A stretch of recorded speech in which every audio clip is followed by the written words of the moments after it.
Why do I think that everybody's depressed? Well, because it's the truth. And it's important to admit it because we are forced to pretend all the time that we are just fine, we're just happy, and everything is great. And you know what? That is very sad. But I want to reframe what depression is. And of course, I'm not talking about clinical depression. That's something else. I'm talking about the regular sense of depression. I'm talking about when you have a challenge in your life and when you don't feel like doing anything, when you don't feel like seeing anything, when you can not enjoy the things that you actually do like, when you don't feel that there's any reason to do anything anymore, when life feels too hard, when things are overwhelming. Do you think that there's someone who doesn't experience that in their life? No, people experience that. Nevertheless, this video is a positive video because I don't want you to feel that you're trapped in there. But the first way out is to understand where you are. So release yourself from the pressure to have to be all the time happy. That's the first step. And then it's okay. It's okay if you're tired. It's okay if life is too hard. It's okay if you don't know what to do anymore. It's okay if sometimes you're not enjoying, even when you get everything in your life and everything's perfect, still you don't feel like enjoying what you have. You don't feel like life makes any sense. That's okay. It's very important that you admit that to yourself, because then something else can happen. I want to explain to you that that sense of depression is not something to be ashamed. That sense of depression you feel is because you are missing your own being. There is a memory in you that remembers what life actually is. It just hurts to experience it from the perspective of a person. With all the troubles, you against the universe, you against fate, things just going different than what you wanted, and you never really get things to be the way you want, and you need them in order to be happy. And the truth is that if you talk to people, maybe not in the beginning, everybody's kind of trying to project an image of success in some level, and they normally don't expose themselves. Of course, there are exceptions to this, but in general, people try to say everything's fine. But the truth is that many people, when they are at home, they're not fine. When they're in the intimacy, they're not fine. And that's okay, because you need to admit that in order to go to the next level of the game. When you remember who you really are, when you remember that you actually deserve to live your life fully. But in order to get there, you need to get rid of, it's not that you need, it's not that you have to get rid of, it's just a matter of speaking, but you need to let go, you need to transcend the ordinary sense you have that you are trapped in your body and in your mind, because you are not. And you may say, okay, then how can I teletransport to somewhere else? Well, first thing, you do it every night when you dream. You're experiencing other places and other times, and even being different people some way. But what I want to keep clear in your mind is that you're not limited by your own thoughts about yourself, because many people are depressed in that sense. They think they feel worthless, and they think that's reality. That's one of the distortions of depression. No. You're worth the whole universe. You're worth all the stars. You're worth everything. You are everything.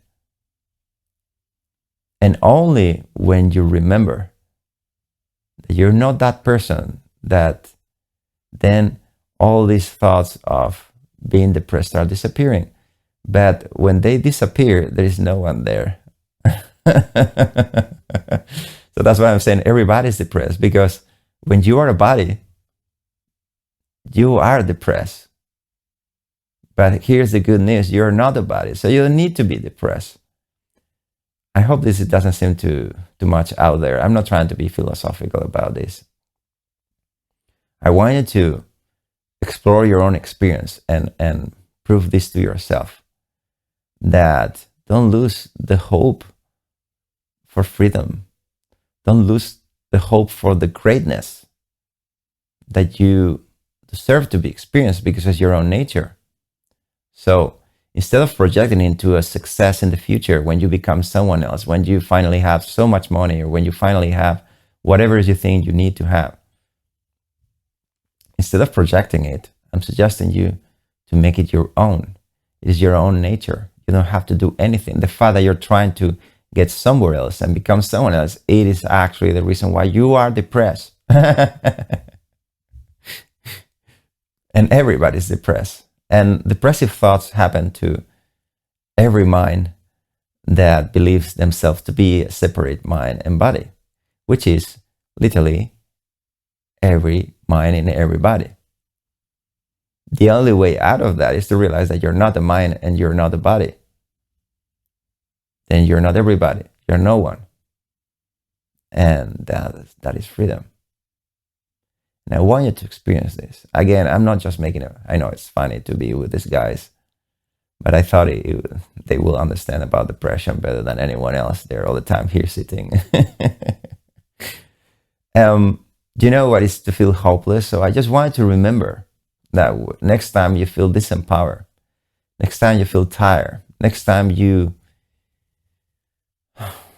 feel that you will never be truly happy, when you give up.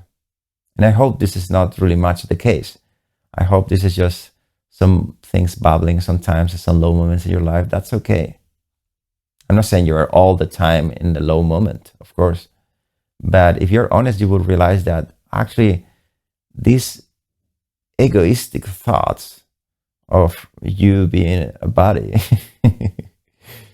actually they pop and create this sense of powerlessness. So if you feel like that, maybe just sometimes, hopefully, but if you feel like that, normally you don't feel like living your life fully, you don't feel like enjoying your day fully, you don't feel like making the most of every single moment because life is beautiful, you don't feel like that, just remember that you have forgotten who you really are. And remember, you are not constrained by your body or your mind. That's what your mind is telling you.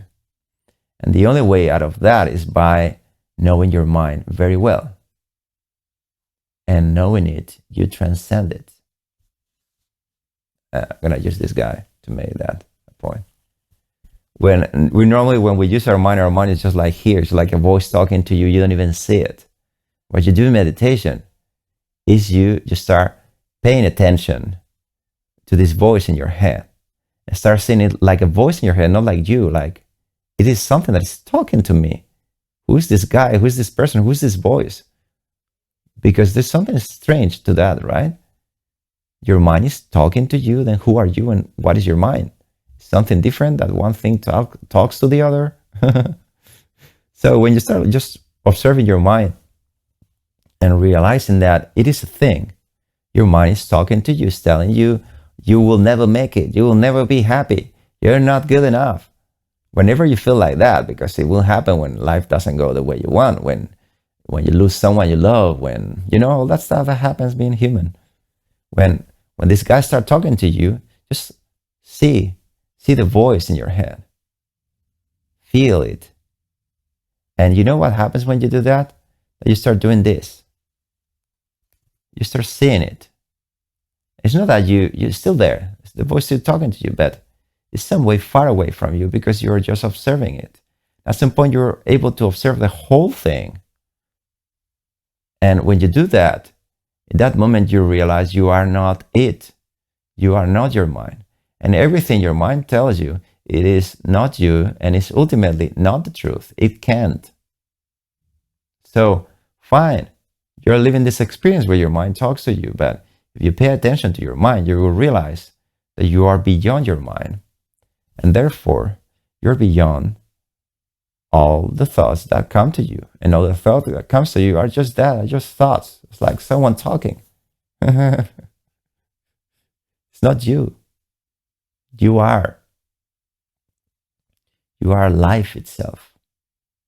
You are the reason why you're experiencing all this, like a simulation, like a dream, whatever you want to call it. If you really start investigating your experience, which we call that meditation, you're going to notice, you're going to prove to yourself that you are everything you see. And only then, that voice may be there, maybe keep talking, but you are just experience everything. You feel connected to everything. And that's the moments people call happiness. And it's just happiness, just to put a word in it, is your own nature, is who you are. It's your natural state. Only if you're able to notice that voice in your head, it is just a voice. It's not you. Does this make sense? I mean, I'm ready. Throw it in the comments, all the problems you see with this logic. And how do you think I'm wrong? Because I'm pretty sure most people think I'm wrong, because if you actually know what I'm saying, you're free already. And I really hope that's the case. But I'm fine, because this video is actually for those of you who think that what I'm saying doesn't make any sense. But I hope at least it opens a bit of a question in your mind. Does that make sense? You're not your body, you're not your mind. It's just part of the experience like anything else. That sounds like an interesting thought to have. But it's about the experience of actually seeing your mind always when it talks to you, and feeling your body all the time. So it brings back into, rooted in this experience, it brings back the aliveness right away from the beginning. So do meditate all the time. Not just when you sit to meditate and follow an audio meditation. No, meditate 24/7, even in your sleep. And when it's a continuum, when you prove to yourself, when you realize yourself, that's the moment that you're free. And that is beyond the wildest dream of happiness, because it's peace beyond what your mind can stand. I'm going to shut my mouth, because if not, you wouldn't believe me. So I want you to stick with me. So I'm saying you're way more than you think you are. It's very important that you remember that, especially when your mind is telling you that life doesn't make sense, that you're tired, that you're powerless, that you're hopeless. Realize that's just a guy talking to you inside of you. No problem with that. It's powerless, like this teddy bear is just powerless. It's just a teddy bear. I like him, although he has a lot of teeth, looks dangerous, but it's just a puppet. How you find this empowering? It makes sense to you some way.